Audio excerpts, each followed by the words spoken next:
Hello friends, welcome to Blue Board classes.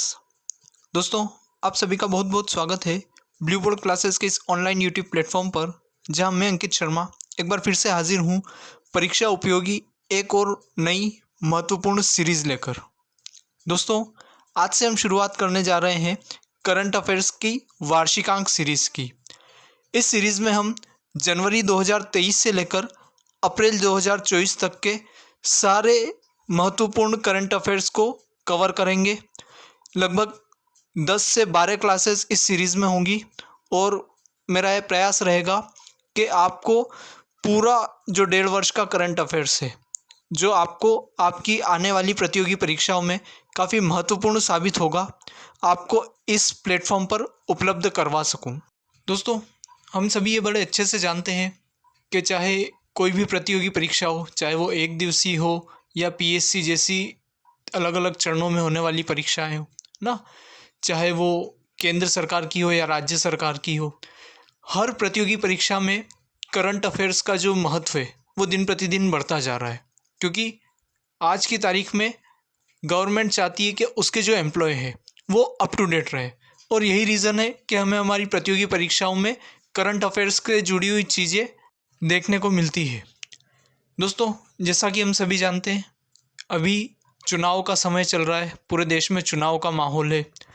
तो मैंने सोचा क्यों ना हमारी जो करंट अफेयर्स की सीरीज़ है उसकी शुरुआत भी चुनाव से ही की जाए ना। लेकिन चुनाव अभी के नहीं, 2023 के, क्योंकि हम करंट अफेयर्स जो हमारी शुरुआत कर रहे हैं करंट अफेयर्स की, वो हम 2023 से कर रहे हैं। 1 जनवरी 2023 से लेकर जो अप्रैल है तब तक का हम पूरा करंट अफेयर्स करेंगे।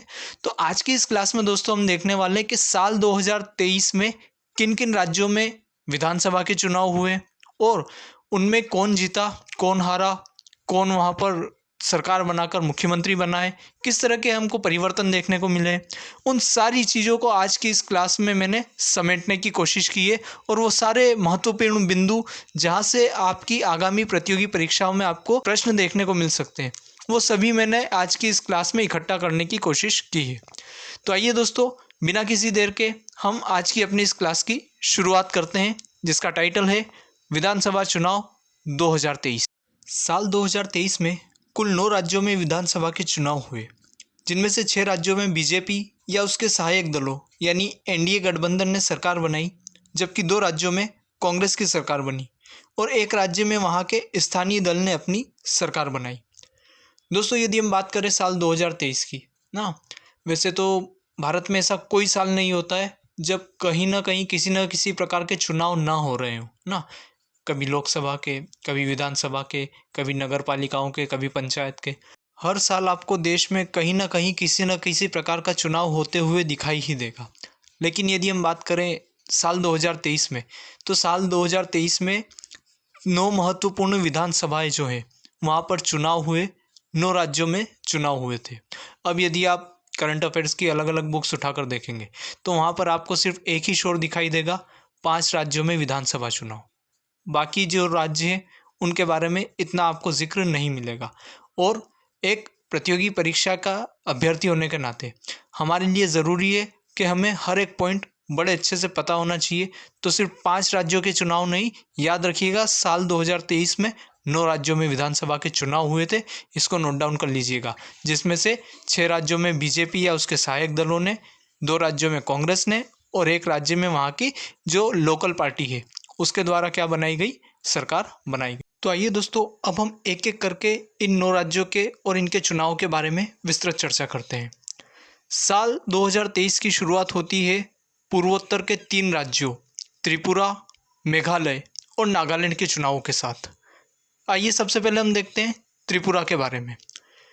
त्रिपुरा में 2023 में 13वीं विधानसभा के चुनाव हुए।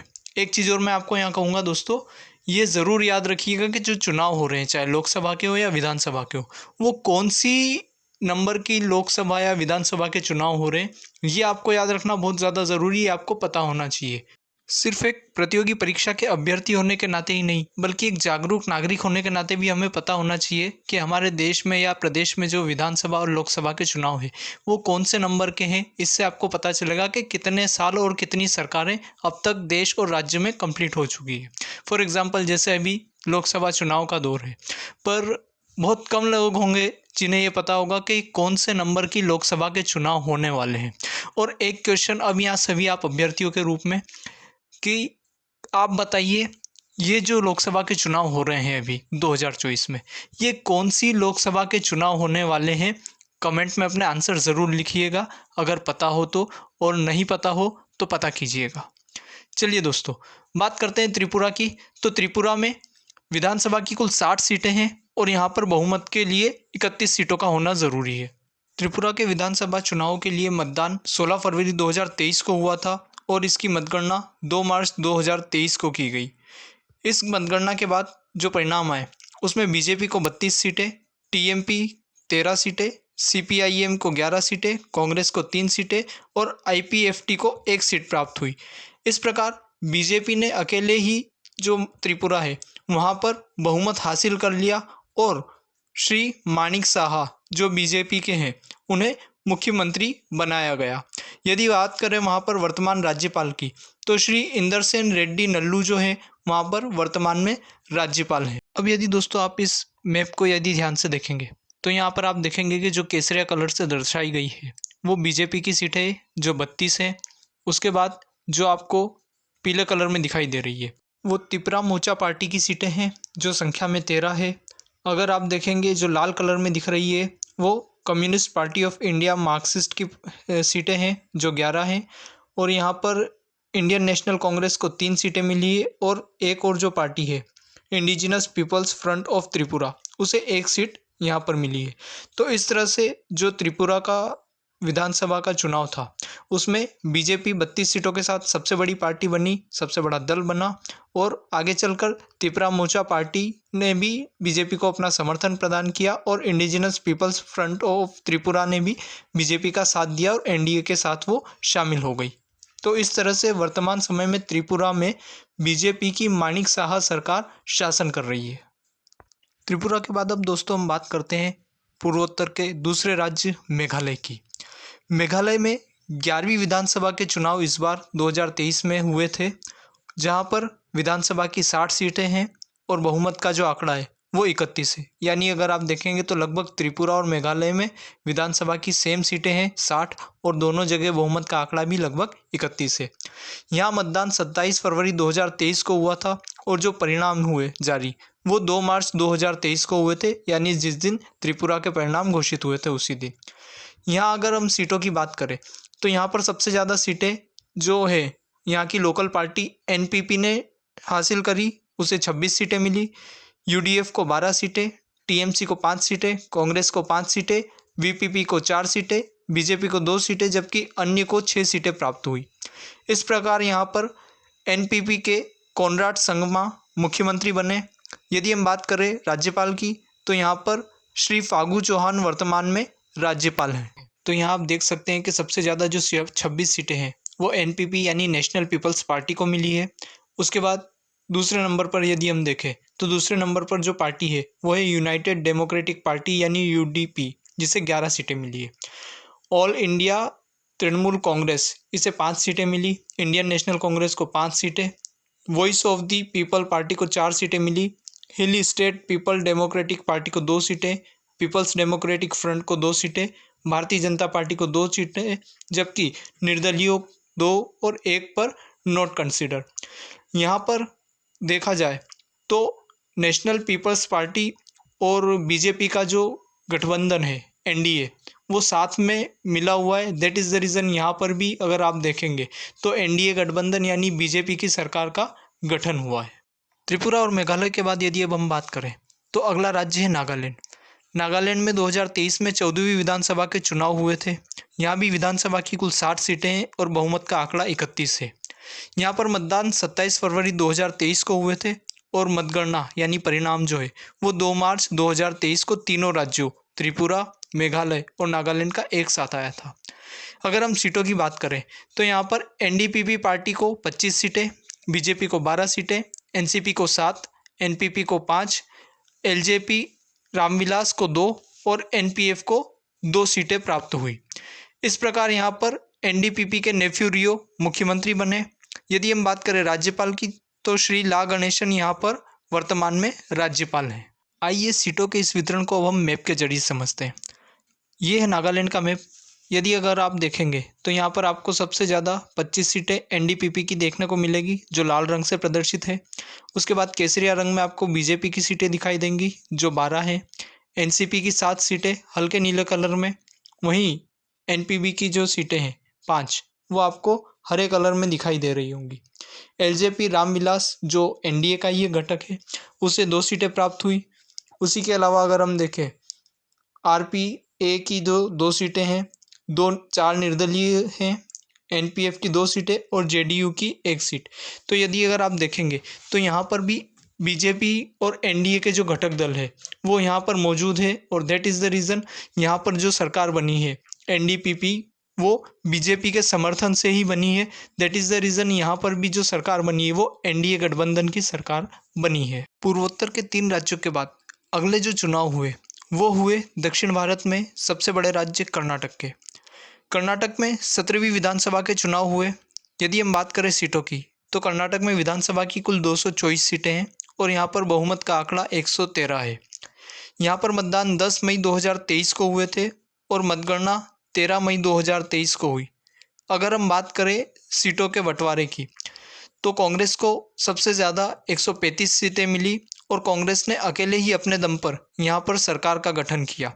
इससे पहले यहाँ पर बीजेपी की सरकार थी, जिसे हराते हुए कांग्रेस ने अपनी दमदार वापसी की। इसके अलावा बीजेपी को 66 सीटें और जेडीएस को 19 सीटें प्राप्त हुई। 4 सीटें अन्य के खातों में गई। यदि बात करें मुख्यमंत्री की तो जीत के बाद कांग्रेस के सिद्धारमैया को मुख्यमंत्री बनाया गया, वहीं डीके शिव कुमार को उप मुख्यमंत्री का पद दिया गया। यदि बात करें हम राज्यपाल की तो श्री थावरचंद गहलोत वर्तमान में कर्नाटक के राज्यपाल हैं।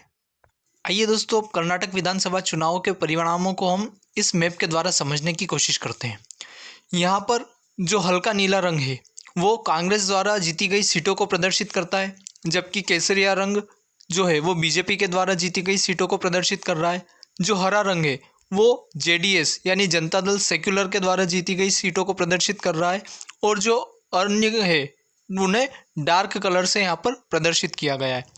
और यदि आप मैप को देखेंगे तो आपको लगभग पूरा कर्नाटक हल्के नीले रंग में रंगा दिखाई दे रहा है, जो यह दर्शाता है कि कांग्रेस ने यहाँ पर बम्पर जीत हासिल करी और अपनी वापसी कर्नाटक में की है। कर्नाटक चुनाव के बाद साल के अंत में हमें भारत के 5 राज्यों में चुनाव देखने को मिलते हैं, जिसकी शुरुआत होती है मिज़ोरम के चुनाव से। तो आइए दोस्तों, अब जानते हैं हम मिज़ोरम विधानसभा चुनाव के बारे में। मिज़ोरम में 2023 में 9वीं विधानसभा के चुनाव हुए। यदि बात करें विधानसभा सीटों की तो मिज़ोरम में विधानसभा की कुल 40 सीटें हैं और यहाँ बहुमत का आंकड़ा 21 होता है। यहाँ पर मतदान 7 नवंबर 2023 को हुए और मतगणना 4 दिसंबर 2023 को हुई। वैसे तो यहाँ पर भी मतगणना 3 दिसंबर 2023 को अन्य 4 राज्यों के साथ ही होना थी, लेकिन 3 दिसंबर 2023 को मिज़ोरम में स्थानीय पर्व होने के कारण मतगणना को एक दिन बाद रखा गया, यानी 4 दिसंबर 2023 को। अतः मिज़ोरम के जो विधानसभा चुनाव के परिणाम हैं वो अन्य 4 राज्यों के एक दिन बाद 4 दिसंबर 2023 को आए थे। अगर यहाँ हम सीटों की बात करें तो यहाँ पर सबसे ज़्यादा सीटें ZPM जो नई पार्टी गठित हुई थी उसने 27 सीटों पर विजय प्राप्त करके एक तरफा अपनी सरकार का यहाँ पर गठन किया, और इससे पहले कि कांग्रेस गठबंधन की जो सरकार थी उसे यहाँ पर हराने का काम किया। जो ZPM है ये 6 छोटे छोटे जो क्षेत्रीय दल थे उनसे मिलकर इसी साल नई पार्टी बनी है। इसके जो मुखिया हैं लाल दुहोमा, जो पूर्व IPS ऑफिसर रहे हैं ना, तो उन्होंने यहाँ पर जीत हासिल करी है। अगर बात करें अन्य पार्टियों की तो MNF को 10 सीटें, बीजेपी को 2 सीटें, जबकि कांग्रेस को 1 सीट प्राप्त हुई। इस प्रकार ZPM के श्री लाल दुहोमा यहाँ के नए मुख्यमंत्री बने हैं। यदि बात करें यहाँ के राज्यपाल की तो वर्तमान में यहाँ पर डॉक्टर हरिबाबू कंबमपति जो है यहाँ पर राज्यपाल हैं। अब यदि मेघालय विधानसभा चुनाव के परिणामों को हम मैप के द्वारा समझें तो आप इस मैप पर देख सकते हैं सबसे ज़्यादा जो आपको दिखाई दे रहा है वो पीला कलर दिखाई दे रहा है। ये पीला कलर ZPM यानी जोराम पीपल्स मूवमेंट पार्टी के द्वारा जीती गई सीटों को प्रदर्शित करता है। इसके बाद अगर आप देखेंगे तो आपको डार्क ब्लू कलर में जो दिखाई दे रहा है वो मिजो नेशनल फ्रंट यानी MNF के द्वारा जीती गई सीटों को प्रदर्शित करता है। केसरिया रंग बीजेपी की सीटों को प्रदर्शित करता है जो मात्र 2 है, और जो कांग्रेस की सीटें हैं वो लाइट ब्लू कलर से दर्शाई गई है जो मात्र 1 सीट है। इस प्रकार यहाँ पर मिजोरम में एक नई पार्टी जो इसी साल बनी उसके द्वारा अपनी सरकार की यहाँ पर स्थापना की गई, और ZPM पार्टी ने यहाँ पर कांग्रेस और बीजेपी दोनों को पछाड़ते हुए सबसे ज़्यादा सीटें जीतकर अपनी सरकार का यहाँ पर गठन किया। मिजोरम के बाद यदि हम बात करें तो 5 राज्यों में वह अगला राज्य जहाँ पर हमको नवंबर 2023 में चुनाव देखने को मिले वह था छत्तीसगढ़। छत्तीसगढ़ में छठी विधानसभा के चुनाव हमें देखने को मिले साल 2023 में। यदि बात करें यहाँ विधानसभा सीटों की तो छत्तीसगढ़ विधानसभा में कुल 90 सीटें हैं और यहाँ बहुमत का जो आंकड़ा होता है वो होता है 46। यहाँ पर 2 चरणों में चुनाव हुए थे, 7 नवंबर और 17 नवंबर 2023 को। मतगणना यहाँ पर 3 दिसंबर 2023 को हुई थी। और यदि हम बात करें परिणामों की तो यहाँ पर बीजेपी ने सबसे ज़्यादा 54 सीटें जीतकर एक तरफा जीत हासिल करी और फिर से अपनी सरकार बनाई। इससे पहले यहाँ पर कांग्रेस पार्टी की सरकार थी। कांग्रेस पार्टी को मात्र 35 सीटें प्राप्त हुई जबकि 1 सीट GPP पार्टी को गई। यहाँ अगर हम बात करें मुख्यमंत्री की तो श्री विष्णुदेव साय जो बीजेपी की ओर से हैं पहले आदिवासी मुख्यमंत्री बने हैं छत्तीसगढ़ के। तो ये बात आपको ध्यान रखनी है दोस्तों, जो विष्णुदेव साय है वो छत्तीसगढ़ के पहले आदिवासी मुख्यमंत्री बने हैं। साथ में 2 उप मुख्यमंत्री भी देखने को हमको मिले हैं, श्री अरुण साव और श्री विजय शर्मा। इन दोनों को उप मुख्यमंत्री बनाया गया है। यदि हम बात करें राज्यपाल की तो श्री विश्वभूषण हरिचंदन जो है वो वर्तमान समय में छत्तीसगढ़ के राज्यपाल हैं। आइए दोस्तों अब छत्तीसगढ़ विधानसभा चुनाव के परिणामों को मैप के द्वारा समझने की कोशिश करते हैं। ये है छत्तीसगढ़ का मैप, और यदि आप यहाँ पर देखेंगे तो जो केसरिया रंग से दर्शाई गई है ये भारतीय जनता पार्टी द्वारा जीती गई सीटें हैं, जबकि जो आपको हल्के नीले रंग में दिखाई दे रही है ये इंडियन नेशनल कांग्रेस के द्वारा जीती गई सीटें हैं। एक जो सीट गई है जो आपको डार्क कलर में दिखाई दे रही है ये GPP यानी गोंडवाना गणतंत्र पार्टी को द्वारा जीती गई सीट है। तो आप देख सकते हैं यहाँ पर अधिकतर जो क्षेत्र है वो आपको केसरिया रंग का दिखाई दे रहा है जो बीजेपी के द्वारा जीती गई सीटों को प्रदर्शित करता है। इस तरह यहाँ पर पूर्ववर्ती कांग्रेस की रमन सिंह सरकार को हटाकर बीजेपी ने अपनी सत्ता स्थापित की। छत्तीसगढ़ के बाद जो अगला राज्य है जहाँ पर हमें साल 2023 के अंत में चुनाव देखने को मिले वह था मध्य प्रदेश। मध्य प्रदेश में 16वीं विधानसभा के चुनाव साल 2023 में हुए। यहाँ पर विधानसभा की कुल 230 सीटें हैं और बहुमत का आंकड़ा यहाँ पर 116 है। यहाँ पर मतदान एक चरण में 17 नवंबर 2023 को हुए थे और मतगणना जो है वो 3 दिसंबर 2023 को हुई थी। यदि हम परिणामों की बात करें तो बीजेपी को 163 सीटों के साथ यहाँ पर बम्पर जीत मिली, कांग्रेस को सिर्फ 66 सीटें मिली, जबकि 1 सीट BAP यानी भारतीय आदिवासी पार्टी के खाते में गई। यदि बात करें मुख्यमंत्री की तो छत्तीसगढ़ की तरह मध्य प्रदेश में भी बीजेपी ने अपने मुख्यमंत्री को बदलते हुए यहाँ पर श्री मोहन यादव को मध्य प्रदेश का नया मुख्यमंत्री बनाया। इससे पहले यहाँ पर शिवराज सिंह चौहान जो थे वो मुख्यमंत्री थे। मुख्यमंत्री के साथ साथ 2 नए उप मुख्यमंत्रियों की भी घोषणा की गई। श्री राजेंद्र शुक्ल और श्री जगदीश देवड़ा को मध्य प्रदेश में 2 नए उप मुख्यमंत्री के रूप में नियुक्त किया गया।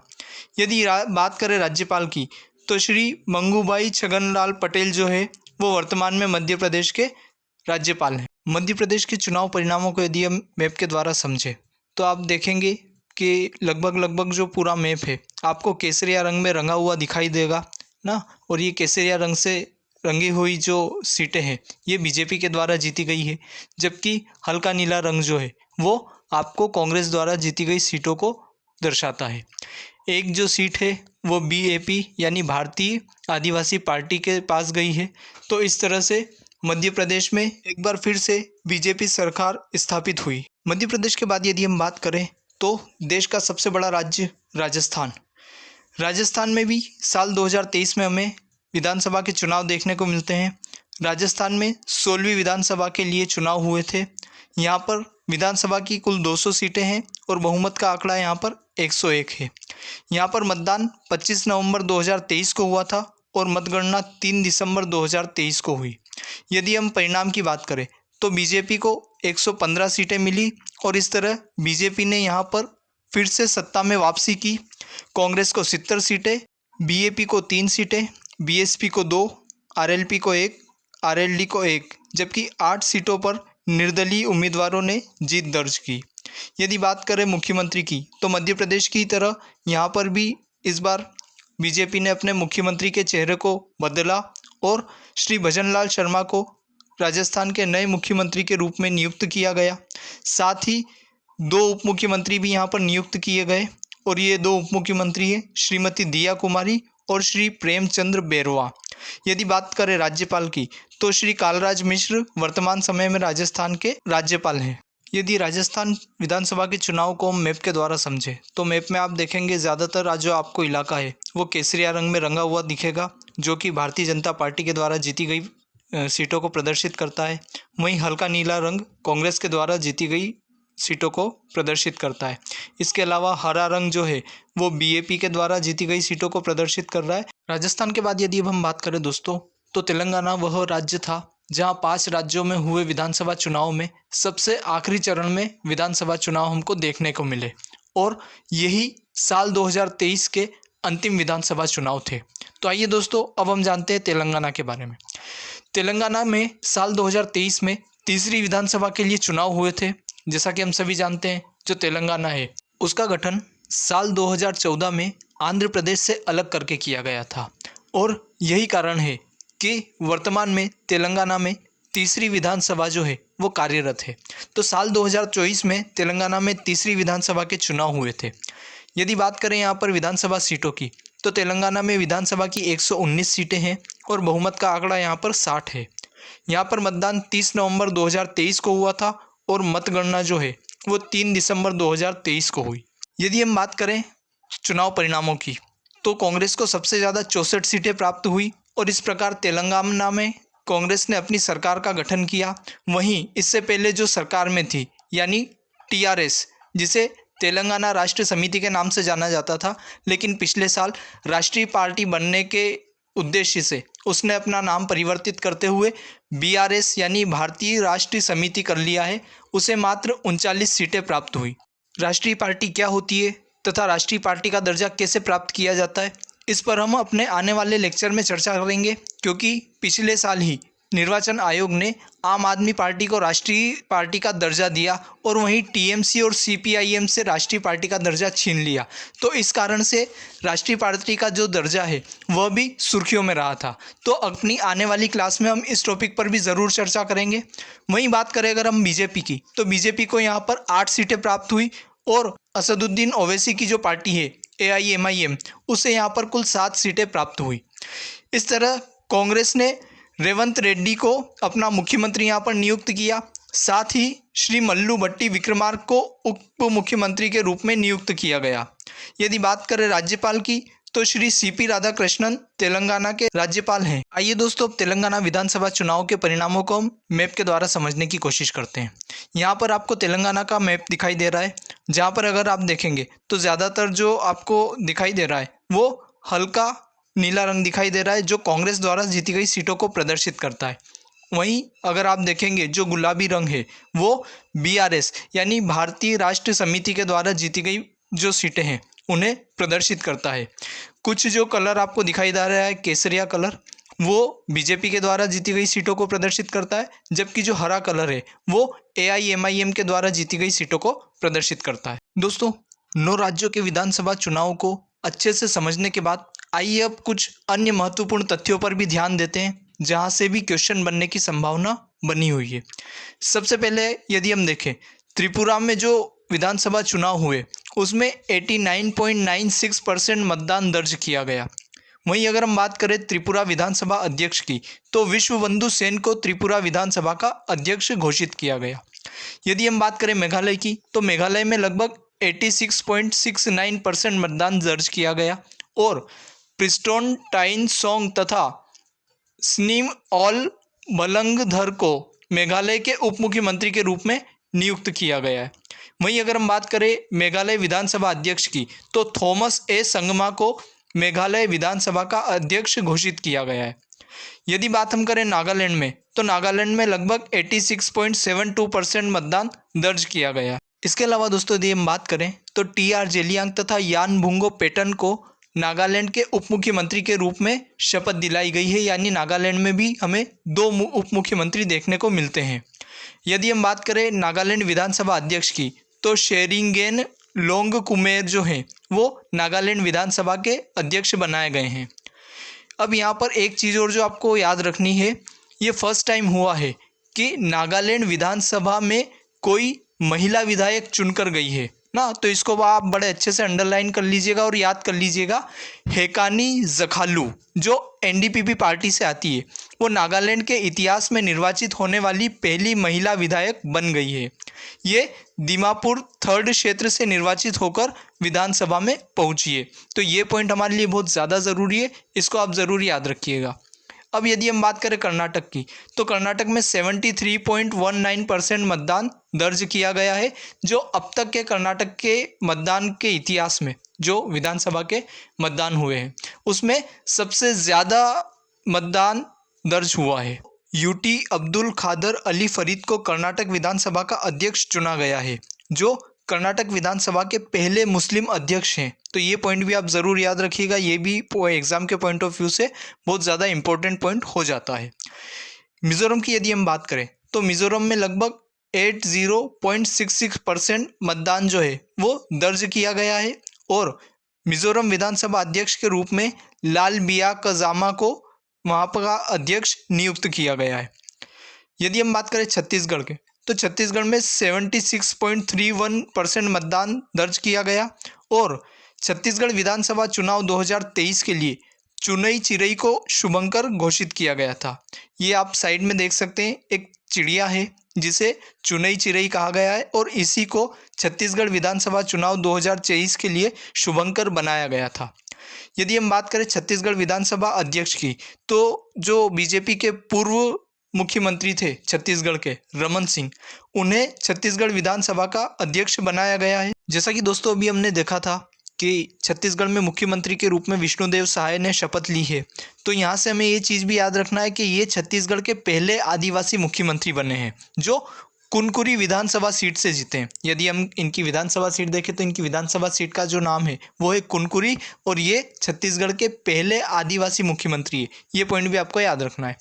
अब यदि हम बात करें मध्य प्रदेश की, तो मध्य प्रदेश में 77.15% मतदान दर्ज किया गया था और मध्य प्रदेश में अभी हम बात करें तो यहाँ विधानसभा के अध्यक्ष नरेंद्र सिंह तोमर को बनाया गया है। राजस्थान में अगर हम देखें तो राजस्थान में वोटिंग परसेंट 74.62% रहा और राजस्थान विधानसभा अध्यक्ष के रूप में वासुदेव देवनानी ने अपना पदभार ग्रहण किया है। तेलंगाना की अगर हम बात करें तो तेलंगाना में 71.34% मतदान दर्ज किया गया और तेलंगाना विधानसभा अध्यक्ष के रूप में गद्दाम प्रसाद कुमार ने अपना पदभार ग्रहण किया। तो दोस्तों ये थी हमारी करंट अफेयर्स वार्षिकांक सीरीज़ की आज की पहली क्लास, जहाँ पर हमने 2023 में हुए सभी 9 राज्यों के विधानसभा चुनाव के बारे में, उनसे जुड़े सारे महत्वपूर्ण तथ्य और सभी इम्पोर्टेंट चीज़ों को जाना जो हमारी एग्ज़ाम के पॉइंट ऑफ व्यू से ज़रूरी है। उम्मीद करता हूँ दोस्तों आपको आज की ये क्लास पसंद आई होगी। इसे ज़्यादा से ज़्यादा अभ्यर्थियों के साथ शेयर कीजिए, लाइक कीजिए और यदि आपने अभी तक चैनल को सब्सक्राइब नहीं किया है तो चैनल को सब्सक्राइब करके बेल आइकॉन को ऑल कर लीजिए ताकि आगे आने वाली क्लासेस के नोटिफिकेशन आपको मिलते रहे। आज की ये क्लास आपको कैसी लगी इसके बारे में अपने अनुभव कमेंट करके हमें ज़रूर बताएं और यदि आपकी कोई राय है तो वो भी आप हमें सजेस्ट कर सकते हैं। आपके द्वारा किया जाने वाला हर एक लाइक और शेयर हमें मोटिवेट करता है और ज़्यादा बेहतर कंटेंट बनाने के लिए। तो जमकर लाइक कीजिए और ज़्यादा से ज़्यादा अभ्यर्थियों के साथ इसे शेयर कीजिए ताकि वो भी इसका लाभ ले सकें। दोस्तों फिर मिलेंगे जल्द ही करंट अफेयर्स वार्षिकांक की एक और नई क्लास के साथ। तब तक के लिए पढ़ते रहिए, बढ़ते रहिए और हमारे साथ इसी तरह जुड़े रहिए। धन्यवाद।